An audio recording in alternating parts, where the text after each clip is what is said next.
famines and earthquakes, tsunamis, tornadoes and hurricanes, illness, disease and cancer, epidemics, pandemics and coronaviruses.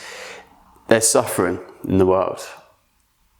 But war, murder and bloodshed, discrimination, racism, sexism, slavery, exploitation and abuse, injustice, corruption and hatred. It's easy to see there's evil in the world.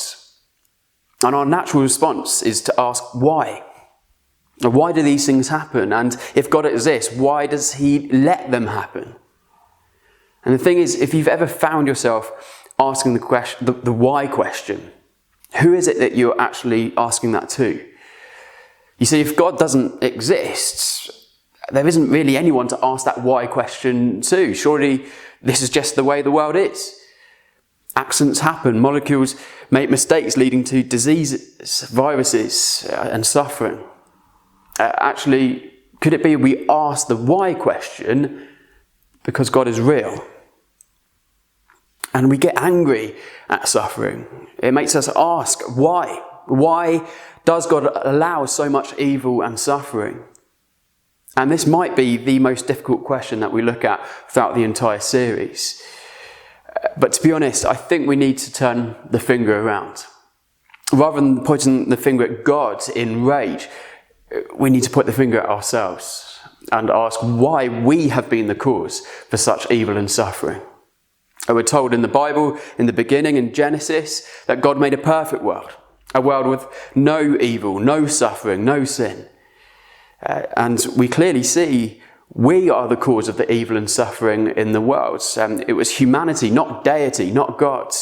We are the cause of the evil and suffering. And I guess the question is, how could a good God allow evil and suffering to continue?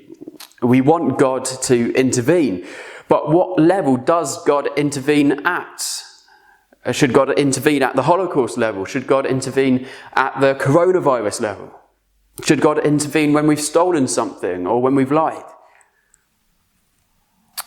What level does God intervene? The thing is, God's got to be consistent, which means if God got rid of all the evil, I know that would mean I would be eliminated, and actually you would be as well. The Bible says that no one is good, not even one. But, and here's the good news, there is a remedy. God found a way to end evil and suffering forever without ending us. And you might not think this answer gets God off the hook for all the evil and suffering that we see. But I think that's where we find our answer, because the God of the Bible put himself on the hook for all evil and suffering. Because on the cross, Jesus took all the sin and all the evil of those who will trust in him. Jesus knew what it was like to suffer. And one day, in heaven, those that trust and believe in him, we're told about a place where there is no suffering, where evil cannot enter, and God himself will wipe every tear from our eye. Again, we've just touched on a really difficult subject. If you'd like to know more info, look below this video. But thanks for listening to this very short answer to a massive big question.